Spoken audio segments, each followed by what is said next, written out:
The way forward. Today, SWBH Pathology TV News looks at the Pathology Quality Assurance Review, also known as the Barnes Review. The review was published in January 2014, and we're really lucky to have Ian Barnes with us today to help us understand more about it. Thank you.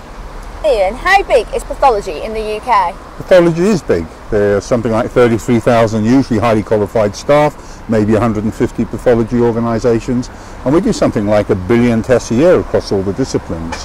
Around 80% of all patient interactions have some form of pathology. So for me, the bottom line is you can't have good quality healthcare without good quality pathology. Okay. But how does the NHS actually feel about pathology? I think there's a growing understanding of pathology, but probably not as much as there should be, particularly in terms of the value of what we do. But I think they're becoming more appreciative of the necessity for good clinical science, and I think clinicians also have a high confidence in what we do. Okay. And what does the patient think about all this? Again, I think they have a trust in pathology.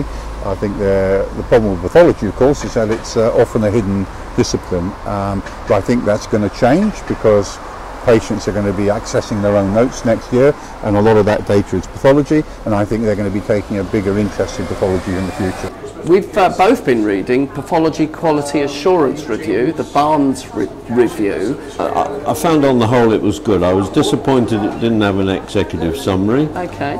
but I was delighted to see it give full recognition to accreditation and to the new international standard 15189. I can actually now retire in peace, I guess. I don't think you'll be retiring at all, David, from what I know of you. You may drag me out of retirement again. Ian, can you help us to understand the context, the findings and the way forward of your review? Okay, I'll do my best. This is great. This is a lovely environment to be doing it in, with the staff in the pathology department working in a hospital, so really looking forward to today. Okay. Well, let's get on and go inside St Elsewhere's and see what pathology's up to. Richard, as chairman of an NHS trust with a large pathology laboratory, how is pathology viewed in the hospital? Well, I think it's one of those services that we really need to see as integrated, and we see it that way.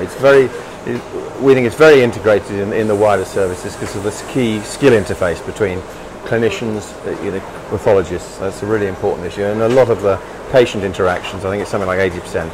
So how integrated actually is pathology governance in the wider trust system? The key staff from pathology are on key governance committees. One of the best examples of that is around risk, which is reviewed, I think, bi-monthly by the executive with pathology staff. So it is integrated. So you're getting regular reports through? It's really important. Yeah, okay. Have you got any recent examples of pathology issues that have come to the board? We have. We've had some important capital investment cases. There have been some particular issues around recruiting specialist skills that we need for pathology that's also been on the board's radar. And recently, on one of our investment, some of the technical issues around blood sciences, has been on our risk map, and to a sufficient extent that it's reached the board's agenda. Is it just about problems though that come to the board? No, I mean, I think the board is aware that we've got a service that's well regarded in terms of the breadth and spectrum of what it does, and does for other trusts, not just, and outside the region. So I think it's well on the board's radar as a service that's respected. Good. And how do you actually measure pathology performance at board level? Well, I mean, we have a dashboard, a performance dashboard. Oh, excellent. And we've also had, as part of our transformational work done on, measuring key things. And so there is a sort of performance reporting regime, particularly that's very much through the exec, but it will come up to the various committees of the board if any of those things around pathology are seen as not performing. But essentially it's an exec-driven process, and it's very integrated with the performance reporting. I'm really encouraged to hear that. It's something we need to see nationally, I think, across hospitals.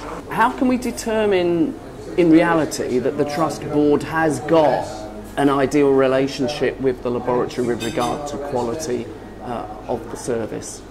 Well, we need to see examples such as clear knowledge and understanding of pathology activity, what its key role is, current issues and the board involvement in taking them forward, and appropriate reporting in areas such as risk and key performance indicators.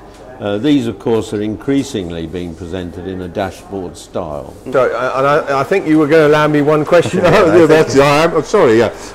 Yeah, I mean, I know this is an important piece of work, and Thank you. could you just tell us how you're trying to drive this forward, because there's always things we can learn from other countries, other systems and other trusts.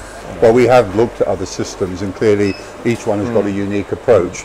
I'm very pleased that actually NHS England has accepted the recommendations, and some of the areas in there are going to be formal projects delivered by NHS England.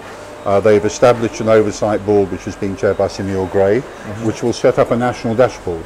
So I think that's really important. But I think the other side of it, there are many aspects of the assurance framework that involve organisations that are not strictly straight within pathology. So we've got a lot of buy-in from those. So I'm very hopeful that this will be driven forward. Good. Okay. Thank you.